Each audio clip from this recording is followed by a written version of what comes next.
Olá, tudo bem? Meu nome é Israel Francisco, sou evangelista da Igreja Adventista do Sétimo Dia e estou aqui para dar início ao estudo do Reavivados por Sua Palavra, que é o estudo de um capítulo da Bíblia diariamente.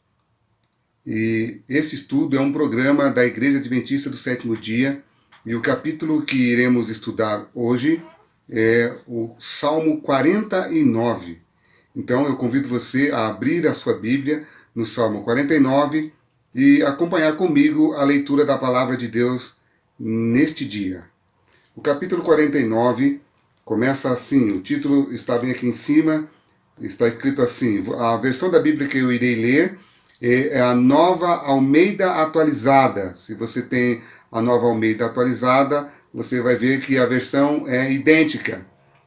E você também pode estar acompanhando aí no seu iPad, no seu iPhone, em qualquer aí aparelho, você também pode estar acompanhando aí na sua Bíblia, também no seu aparelho.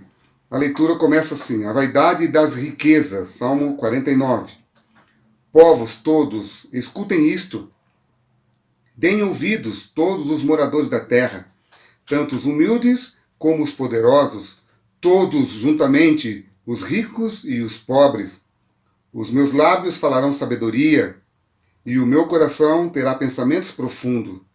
Inclinarei os meus ouvidos a uma parábola, decifrarei o meu enigma ao som da harpa. Porque temerei nos dias maus, quando me cercar a iniquidade dos que me perseguem, dos que confiam nos seus bens e se gloriam nas suas muitas riquezas? Ao irmão, verdadeiramente, ninguém o pode remir, nem pagar por ele a Deus o seu resgate, pois a redenção da alma deles é caríssima, e cessará a tentativa para sempre, para que continue a viver perpetuamente e não venha a morrer. Porque vê-se que os sábios morrem, e que perecem também os tolos e estúpidos, os quais deixam as suas riquezas para os outros. Em seu íntimo pensam que as suas casas serão perpétuas, e as suas moradas para todas as gerações.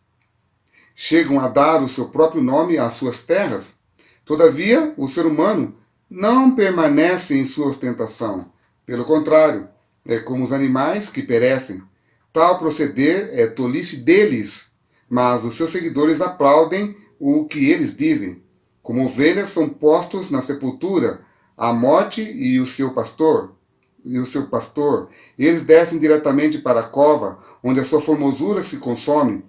O mundo dos mortos é o lugar em que habitam, mas Deus remirá a minha alma do poder da morte, pois ele me tomará para si. Verso 16. Não tenho medo quando alguém enriquecer, quando aumentar a glória de sua casa, pois quando morrer, nada levará consigo, a sua glória não acompanhará.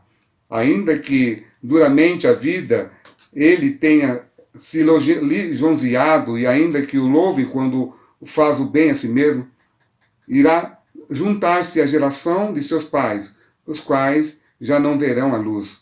O ser humano, revestido de honrarias, mas sem entendimento, é como os animais que perecem. Bem, queridos amigos, o Salmo 49 é um salmo muito profundo, como todos os outros capítulos da Bíblia são profundos, mas os salmos são cânticos, e muitos estudiosos dizem que os salmos são profecias que Deus assim deu ao profeta que escreveu esses salmos. E muitos dizem que esse salmo é um salmo escrito por Davi.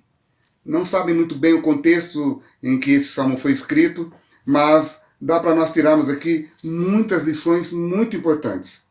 Primeiro, o salmista tem uma mensagem para todos os povos. Observe que no verso 1, o salmista diz assim, povos todos, ou seja, Deus não faz acepção de pessoas. Deus está chamando a todos, tanto ricos como pobres. Deus está colocando todos em uma única categoria. Deus não está fazendo distinção aqui de sociedade, de cor de pele ou de qualquer coisa desse tipo. Deus está chamando a todos. Está chamando aqui o poderoso, está chamando aquele que também, podemos dizer assim, que é um João Ninguém, que não tem nada. Ou seja, a mensagem do Salmo 49 é uma mensagem para todos. Então, se é uma mensagem para todos, ele tem uma mensagem para dizer para mim e para você que todas as coisas desse mundo vai passar. Todas as coisas desse mundo, elas vão acontecer. Se você for lá para o Evangelho, para o livro de 1 João, capítulo 2, especialmente ali nos versículos 15 a 17, o evangelista João, ele diz bem claro ali que todas as concupiscências, todas as ganâncias, todas as coisas que o homem ajuntar nessa terra, nada vai valer, porque todas as coisas serão destruídas. Principalmente ali no versículo 17, quando João diz algo muito importante, eu quero convidar você a abrir a sua Bíblia lá no livro de 1 João, lá na frente, 1 João, capítulo 2, verso 17. Vamos ver aqui o que o evangelista João diz para mim e para você nesse dia tão importante do estudo da palavra de Deus. 1 João, capítulo 2, verso 17, especificamente o verso 17, ele diz assim: Ora, o mundo passa, bem como os seus desejos, mas aquele que faz a vontade de Deus permanece para sempre. Que mensagem poderosa! Que mensagem poderosa! Tudo desse mundo pode passar. Todas as coisas desse mundo vão passar. Cedo ou mais tarde, elas vão passar. Mas uma coisa que não vai passar é quando você faz a vontade de Deus, o seu e o meu nome, ele vai para o livro da vida do Cordeiro. Quando o nosso nome vai para o livro da vida do Cordeiro, Deus deixa bem claro que o nosso nome está escrito nas palmas das mãos dele, porque ele deu a vida por mim e por você. E o Salmo 49 continua dizendo algo muito importante. No verso 2, ele diz assim: tanto os humildes como os poderosos, todos juntamente, os ricos e os pobres, ou seja, a mensagem é para todos. E aí ele dá uma continuidade no verso 3, ele diz assim: os meus lábios falarão sabedoria, ou seja, tudo o que o salmista tem para dizer não é dele. Isso vem diretamente do Deus Todo-Poderoso, porque não há sabedoria nenhuma no ser humano. Quando o homem é sábio na palavra de Deus, essa sabedoria vem de Deus. E aí no versículo 4 ele diz assim: inclinarei os meus ouvidos a uma parábola, decifrarei o meu enigma ao som da harpa. Ou seja, ele vai cantar e ao louvar, ele vai dar então a mensagem. Louvando, ele dá a mensagem. Aí ele continua no versículo 5, ele diz assim: porque temerei nos dias maus quando me cercar a iniquidade dos que me perseguem. Observem que ele está dizendo algo muito importante. Ele está dizendo assim: a riqueza não pode evitar a morte. Então essa é uma segunda lição. Primeira lição, Deus está querendo dar uma mensagem para todos. A segunda lição é: a riqueza, tudo que você juntar nessa terra, não pode evitar a morte de cada um de nós. Isso, infelizmente, queridos, é uma tristeza. Porque nem eu e nem você, nós fomos feitos para morrer. A obra-prima da criação, que somos nós, os seres humanos, não foi feito para durar aí 70, 80, ou do mais tardar aí 90, 100 anos. Nós fomos feitos para viver a eternidade.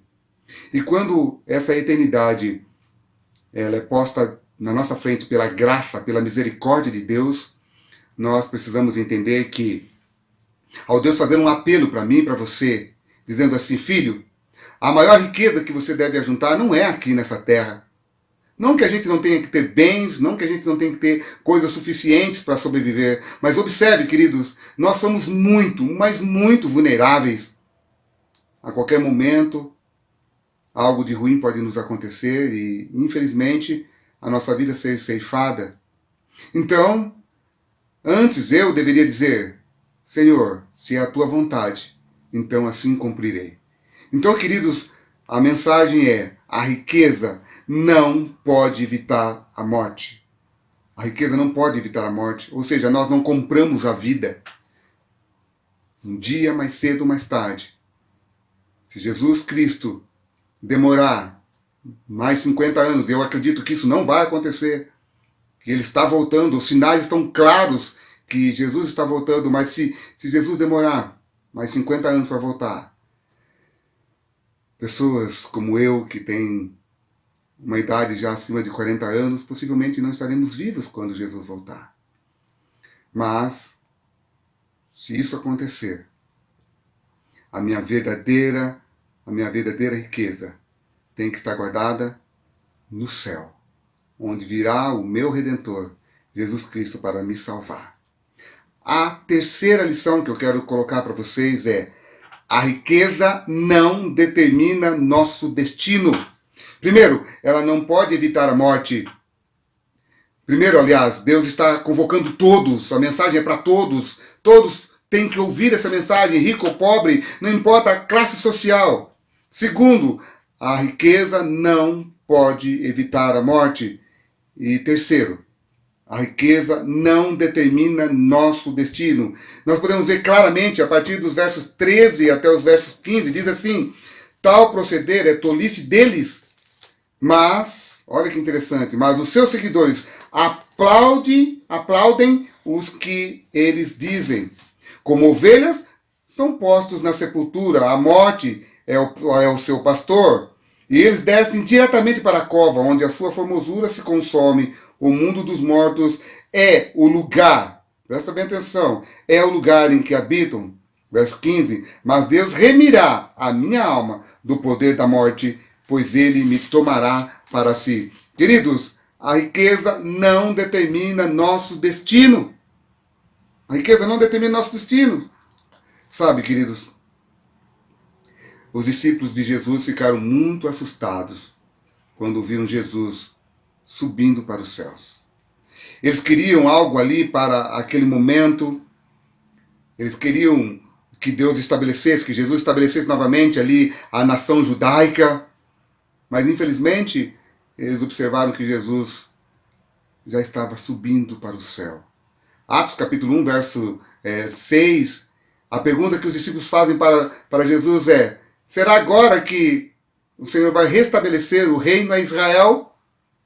E aí Jesus então diz: não lhe compete saber tempos ou épocas em que o Pai determinou para si aquilo que ele vai fazer.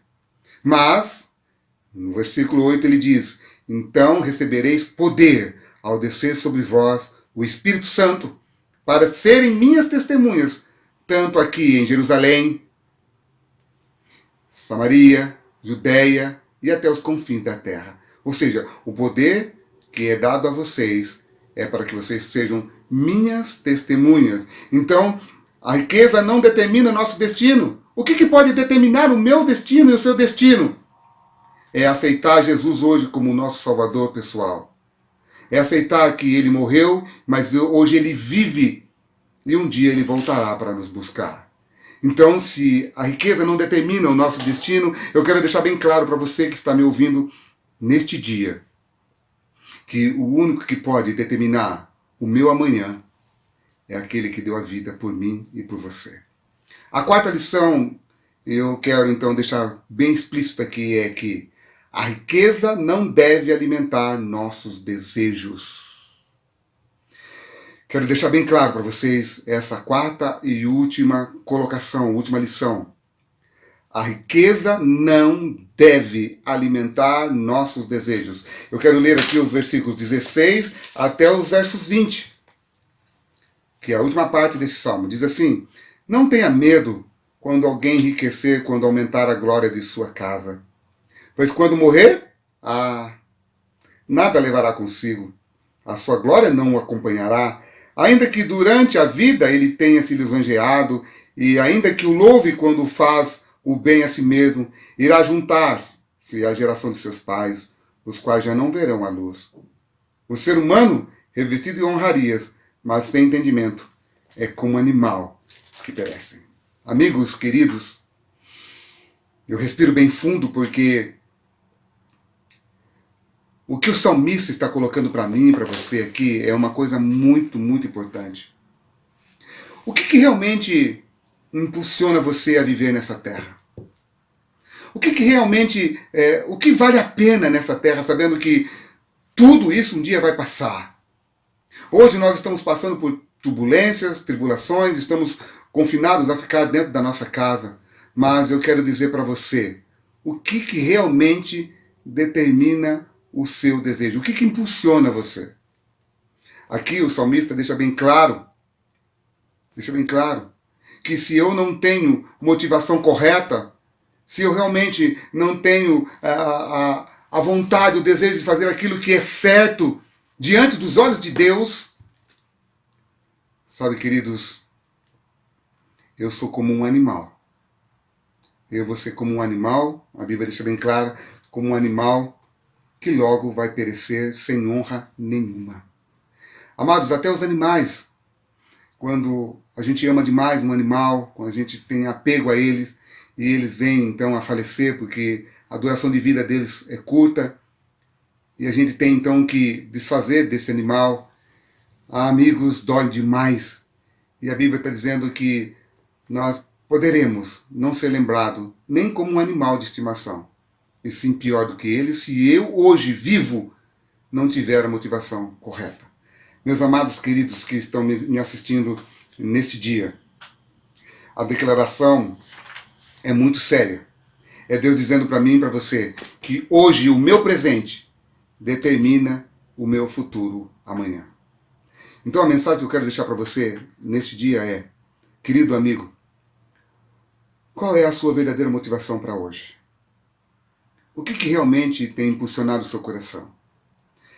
Amado, eu quero deixar claro para você que Deus hoje tem uma mensagem para mim e para você, dizendo assim: filho, coloque os seus pensamentos nas minhas mãos.